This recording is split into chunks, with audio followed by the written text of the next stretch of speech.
Is household dust dangerous for your health? The harmful effects of dust on the human body. Have you noticed your hand skin becoming dry, with no lotions seeming to help? Is your nasal congestion stubbornly resisting nasal sprays and lingering for weeks? Are you swallowing vitamins by the handful but still constantly feeling tired? It's possible that the issue isn't just a weakened immune system, but something else. Dust. What's in household dust? Dust, it's a real mixed bag. Ordinary household dust is made up of dozens, if not hundreds, of different types of particles from various sources. Roughly a third of dust consists of mineral particles, and about 20% is composed of dead skin flakes. We constantly shed these dead cells, and in an average lifetime, a person loses around 40 pounds of them. Another 12 to 15% is made up of tiny textile fibers. These come from carpets, curtains, our clothing, wallpaper, stuffed animals, and the upholstery of sofas and armchairs. The more of these items in a home, the more dust will accumulate. Another 7 to 10% of household dust is plant pollen, mold spores, and other plant particles. The rest includes microscopic balls of fat that stick other dust particles together and make cleaning difficult, pet dander if you have animals, as well as a huge number of microorganisms and tiny insects. Where does household dust come from? Scientists have long had the answer to this question. Actually, it comes from practically everywhere. Billions of mineral particles are carried into our homes with the air. These include tiny grains of sand, salt crystals, microscopic soot flakes from outside, and dust from old plaster. It's even possible that some of these particles travel from the Sahara Desert, while others were once ocean salt. During storms, the sea throws microscopic salt crystals into the atmosphere. Researchers at the University of Arizona conducted a study that confirmed that 60% of dust enters our homes from outside, carried in by drafts through windows and doors, and brought in by residents on their clothing and the soles of their shoes. Consequently, the larger the family, the more dust there will be in the home. The remaining 40% is dust generated by the home's contents and the people themselves. Where is there more dust? In a big city or out in nature? Statistics show that a city dweller inhales about 1 billion dust particles per minute, while someone living in the countryside only inhales around 40 million.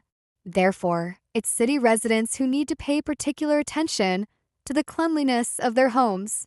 The harm of household dust is not a myth, but a very real danger. The harm of household dust, its impact on human health. Dust isn't just unsightly, it's also very harmful to your health.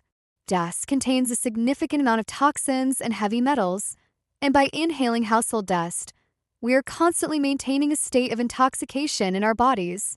For healthy, energetic adults, this might not be critical, but it can sometimes be harmful to the elderly. And what about young children, who not only breathe in dust, but also often put surrounding objects in their mouths? The consequences of such curiosity are very unpleasant. Poisoning, parasite infestation, and infectious diseases. However, the most common harm caused by household dust is allergies.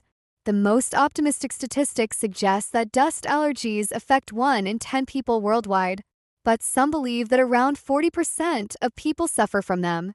And this seems likely to be true, as often even those affected don't suspect that the cause of their discomfort is ordinary household dust. The symptoms of a dust allergy are often mistaken for a common cold.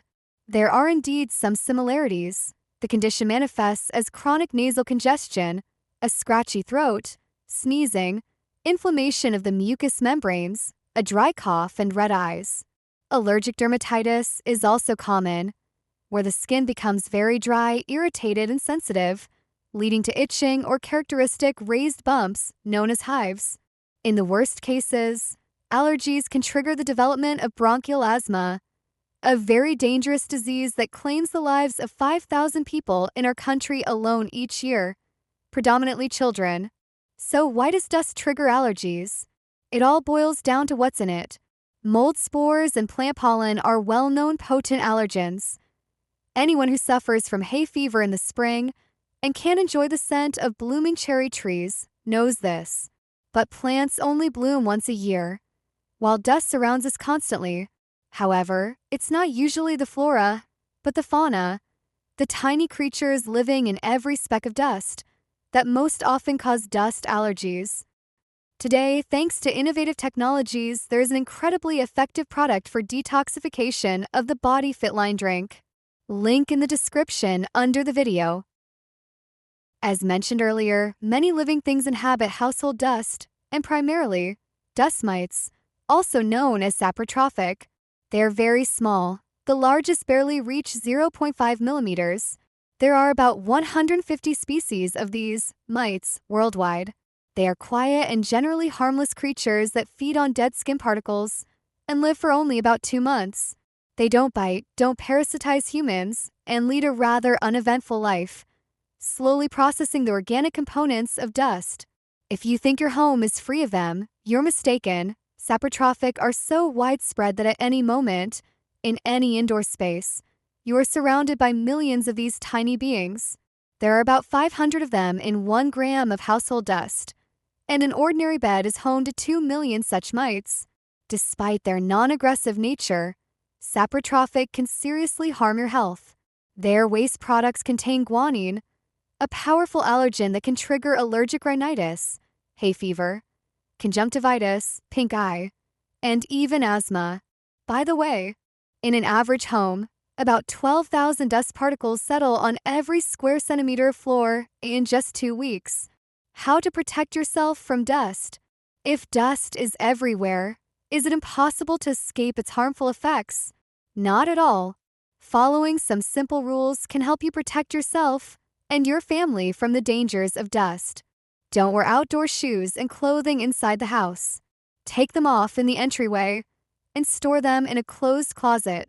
Clean damply as often as possible, at least 1 to 2 times a week. It's best to use a wet-dry vacuum cleaner for this. Consider buying a vacuum cleaner with a water filter. In this type of vacuum, dust settles in a container of water instead of a paper bag. Ordinary vacuum cleaners can actually worsen the situation because their filters can't trap the finest dust particles, which are then expelled with the airflow from the other end of the vacuum. As a result, fine electrically charged dust hangs in the air for hours, causing coughing and irritation of the nasal passages, even in those who don't suffer from allergies. A water filter vacuum, on the other hand, traps virtually 100% of the dust and even acts as a humidifier. The benefits of ventilation. The simplest way to improve the atmosphere in your home is to open a window. Ventilate rooms frequently. According to environmental experts, the air from city streets is 4 to 6 times cleaner and 8 to 10 times less toxic than the air in our apartments. Pay attention to the cleanliness of your home textiles. Regularly dry clean carpets, beat out mattresses, blankets, and pillows, and wash curtains and slipcovers. Get rid of unnecessary dust collectors, stuffed animals, artificial bouquets, and an abundance of decorative pillows. Replace curtains with blinds that are easy to wash, remove fluffy rugs, and choose upholstered furniture with faux leather.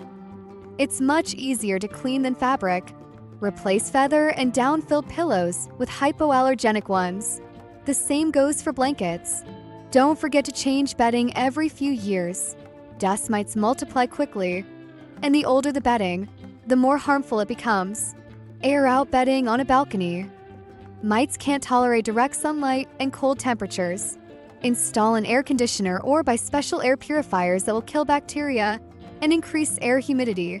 By following all these recommendations, you can not only make life easier for family members who suffer from dust allergies, but also potentially get rid of the condition altogether over time.